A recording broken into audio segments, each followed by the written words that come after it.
Pak Bupati Sambas. Jika ada pertanyaan, silakan langsung. Ada yang Mas Mulis, silakan. Ya, Mbak, silakan.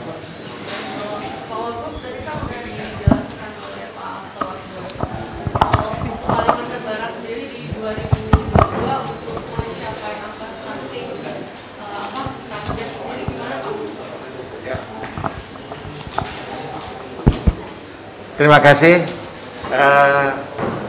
Untuk Kalimantan Barat ya, saat ini sekarang kita berada di angka 29,8% angka stunting kita ya, jadi sangat tinggi sekali dibandingkan dengan angka rata-rata nasional. Nasional itu di angka 24. Nah, untuk kita mencapai target penurunan stunting ya, targetnya adalah di 14% ya di 2024 nanti.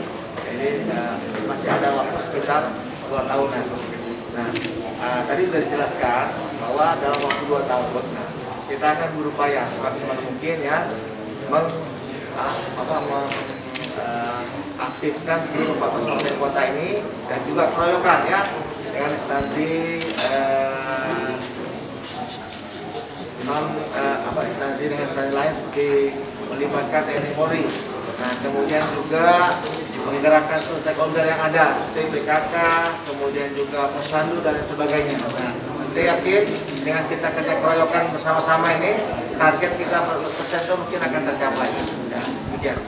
Terkait dengan data sendiri Pak, ada hubungannya Pak terhadap angka stunting dengan jumlah penduduk kemudian ada nggak itu hubungannya Pak terkait validasi data? Pasti ada ya. Yang jelas untuk kita untuk merubah mengejar target 14% itu kita harus data dulu ya. Data kita di mana kelemahan stunting ini ya. Data-data yang mana yang membuat stunting ini. Misalnya tadi jamban kita yang bagus, air bersihnya dan sebagainya. Nah, kita lihat. Nah, kalau itu merupakan salah satu indikator yang harus kita perbaiki. Kayak demikian. Baik. Pak. Ya, silakan. Tadi arahan Pak Kepala KKBN agar provinsi segera menyelesaikan TPPS tadi itu Pak. Gimana? Tim percepatan penurunan stunting. Ya, terima kasih. Jadi untuk SK sudah sedang dalam proses di Sekda, dalam minggu ini selesai semua. Setelah itu kita akan membentuk tim di kabupaten kota se-Kalimantan Barat. Setelah itu setelah terbentuk semuanya, baru kita selesai. Ya. Ada lagi? Mungkin ada, silakan Mas. Selamat pagi Pak Hasto, selamat datang di Kalimantan Barat. Pak Wakil, Pak Bupati, Wali Kota Singkawang dan Bu Bupati Nandak. Saya Teguh Pak dari kantor berita Antara sekaligus dari Ikatan Dinas Darurat Bencana. Kalau kita melihat dari kondisi saat ini kan kita tidak bisa memungkiri ada pengaruh eksternal Pak. Kayak harga minyak yang semakin tinggi itu kan pasti akan mempengaruhi anggaran di pusat maupun daerah. Ini kan jadi satu tantangan buat upaya kita dalam mengentaskan stunting di Indonesia dan target ke depannya. Apakah bagaimana cara BKKBN untuk mensiasati ini Pak? Karena kemarin kalau tidak salah Pak Jokowi juga meminta agar ada penyesuaian di tingkat APBD termasuk juga APBN. Kalau misalnya kondisi ini akan semakin terus tidak baik bagi anggaran daerah dan pusat. Yang pertama, yang kedua, dengan kondisi sekarang ada nggak sih Pak cara percepatan selain tadi tim penanganan stunting itu tadi di daerah kan lagi digenjot Pak rame-rame. Apakah ada upaya lain Pak supaya percepatan penurunan angka stunting ini bisa lebih terrealisasi Pak? Adakah cara-cara lain mungkin yang ke depan perlu kita gali sama-sama? Terima kasih Pak. Ya baik, terima kasih pertanyaannya. Yang pertama ya, data yang kita bawa sekarang di Kalbar ini ada data keluarga berisiko tinggi melahirkan anak stunting. By name by address ada, sehingga itu adalah terdiri dari pasangan usia subur yang kalau hamil dia berisiko stunting. Kami ada by name by address. Oleh karena itu mensikapi tadi ada harga minyak yang naik dan seterusnya, bantuan pangan non tunai itu harus kita kerucutkan, kita pertajam lagi sasarannya lebih ke arah mereka yang punya resiko tinggi melahirkan anak stunting. Itu salah satu upayanya begitu. Jadi bantuan pangan non tunai kita overlaykan dengan keluarga yang berisiko tinggi melahirkan anak stunting. Ada nggak yang nanti keluar dari irisan itu? Kalau ada yang keluar dari irisan itu harus kita kejar itu. Kalau hamil dia karena melahirkan anak stunting tinggi. Itu cara kami ya yang harus kita lakukan. Kemudian yang kedua, ada jurus lain nggak ya untuk mempercepat ini? Saya tadi matur, saya sampaikan ke Pak Wagub bahwa di sini di Kalbar kurang lebih yang melahirkan setahun bisa 60.000 dari 5,4 juta Bapaknya itu bisa 60.000. Yang nikah itu bisa 30.000 setahun. Dari yang nikah 30.000 itu yang hamil 80%. Dari sekitar 24.000 hamil dari pasangan baru yang baru nikah. Sedangkan orang yang baru nikah itu yang anemia itu 37%. Jadi kalau kita bisa mencegah di hulu dengan cara yang mau nikah itu semua diperiksa dulu HB-nya 3 bulan sebelum nikah, sudah menghilangkan lumayan loh, mencegah 24.000 stunting, 24.000 yang hamil, yang biasanya 24.000 itu menghasilkan anak stunting sekitar 6.600 kalau di sini ya. Jadi kalau kita bisa menghadang orang mau nikah itu dijamin tidak anemi, lumayan sudah menurunkan sekitar 6.700 anak stunting di sini ya. Jadi saya kira jurus-jurusnya yang dilakukan adalah jurus menghitung dengan tepat ya. Tanpa begitu kita bisa banyak habis uang tetapi hasilnya sedikit. Tapi dengan cara begitu maka kita insya Allah. Pak, mungkin kalau misalnya dengan kearifan lokal di masing-masing daerah, mungkin Pak Kepala Daerah di Kalbar ada nggak Pak mungkin strategi khusus untuk itu? Baik, pengalaman dari Bupati Landak berkenan Wali Kota Singkawang, silakan. Baik, terima kasih Pak Wagub, izin Bapak Kepala BKKBN dan teman-teman kepala daerah. Saya hanya menambahkan saja apa yang tadi disampaikan. Sebenarnya di tahun 2021 pemerintah daerah Kabupaten Landak menjalin kerjasama dengan Universitas Muhammadiyah Pontianak dan melakukan penelitian tentang stunting dan penyebabnya di 3 kecamatan dengan angka stunting paling tinggi di Kabupaten Landak. Menariknya ternyata memang sama saya kira dengan nasional. Salah satu penyebab paling tinggi mengapa stunting terjadi adalah pengetahuan ibu dan keluarga. Itu mempengaruhi sangat besar terhadap penyebab stunting gitu. Jadi bukan hanya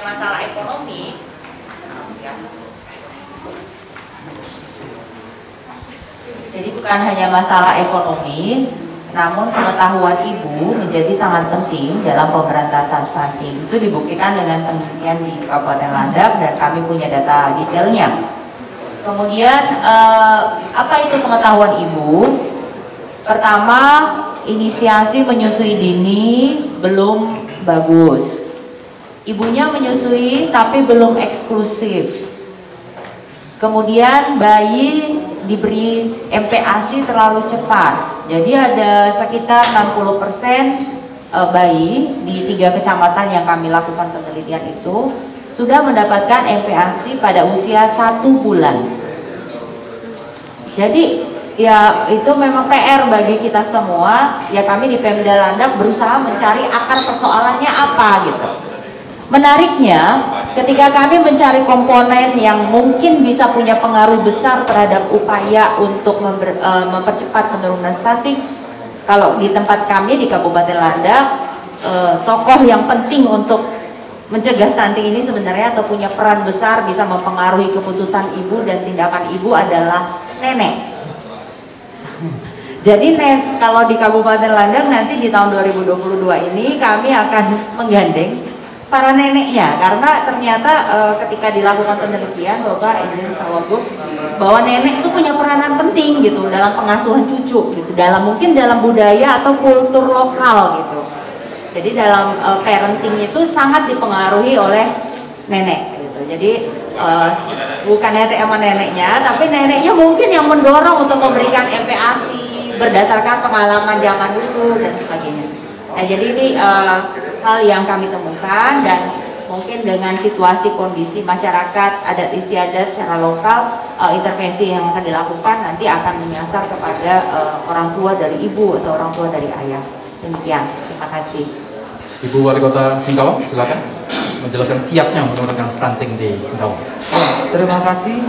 Selamat pagi, salam sejahtera bagi kita semua. Yang mohon izin Pak Wagub, Kepala KKBN dan rekan Bupati, yang Kota Singkawang lakukan untuk menurunkan angka stunting adalah di mana kita lihat penyebabnya. Ya, penyebabnya pertama adalah kita mendorong supaya pertama tidak anak muda, terutama putri-putri kita yang di Singkawang itu tidak kawin muda. Ya, itu yang kita sampaikan dan kita kerjasama turun bersama-sama sosialisasi dengan genre, ya, menyampaikan persiap perempuan harus siap kalau menikah itu tidak di bawah 21 tahun.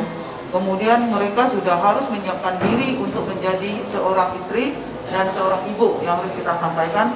Kemudian perbaikan seperti juga jamban, ya, kita tahun kemarin aja melakukannya, perbaiki jamban dan septic tank itu ada 53 unit, dan untuk 2022 kita sudah ada rencana 100 unit. Dan ini yang akan kita selalu lakukan, kemudian memberikan bantuan alat timbang dan sebagainya di posyandu, ya, untuk menyampaikan kepada ibu-ibu hamil untuk selalu juga memeriksakan kehamilannya sehingga setelah lahir itu tidak menyebabkan bayi stunting, ya. Itu dari Kota Singkawang. Terima kasih, selamat pagi, salam sejahtera untuk kita semua. Baik, dari Landak kemudian kita ke Singkawang, setelah itu ke Sambas. Silakan Pak Bupati Sambas. Bismillahirrahmanirrahim. Assalamualaikum warahmatullahi wabarakatuh. Saya hormati Pak Wagub, Kepala KKBN, Pak Aslo, rekan Wali dan Bupati Landak. Sebenarnya cerita masalah stunting ini masalah klasik, ya. Saya melihat dari sisi agama, ya, Indonesia ini negara beragama, 6 agama dalam suatu rumah besar Indonesia. Kalau dalam konteks Islam, 14 abad yang lalu Islam sudah mengingatkan kepada kita semua. Coba kita buka, coba baca surah Quran surah An-Nisa. A'udzubillahi minasyaitonirrajim. Wal yakhshal ladzina law taraku min khalfihim dzurriyyatan di'afa.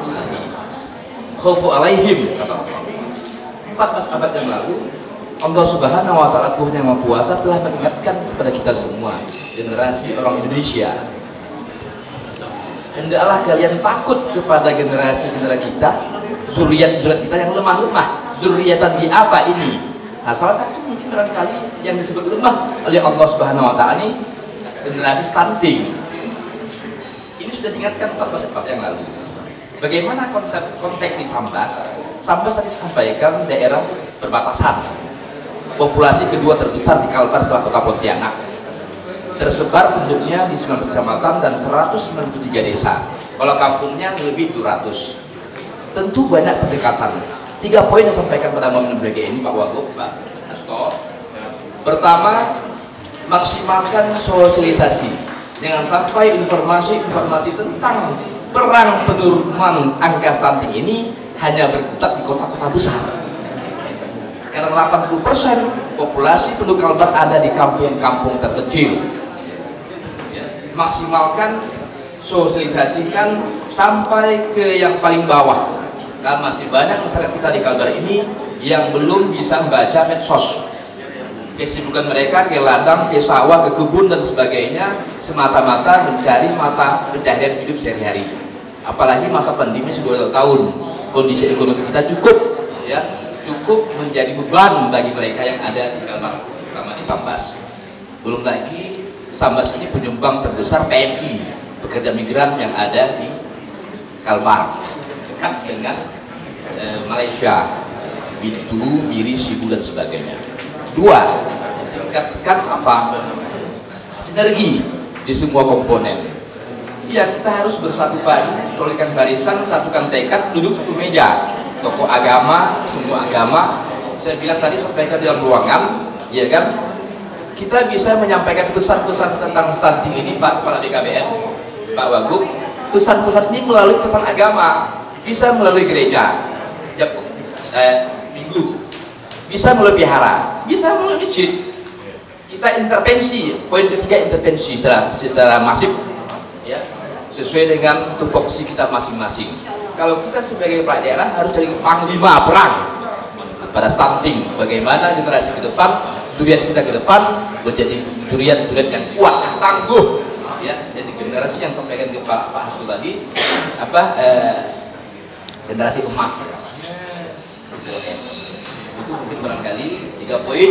Pertama, ya kan, maksimalkan sosialisasi tidak hanya di hotel Pak Dr. Hasto, tapi sampai ke paling bawah, karena penduduk kita ini banyak di bawah. Kedua, tingkatkan sinergitas semua komponen, lakukan intervensi secara maksimal.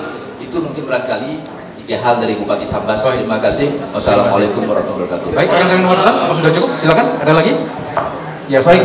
Pak, izin Andi dari Insight Pontianak. Pak Wagub, saya ingin bertanya terkait targetnya.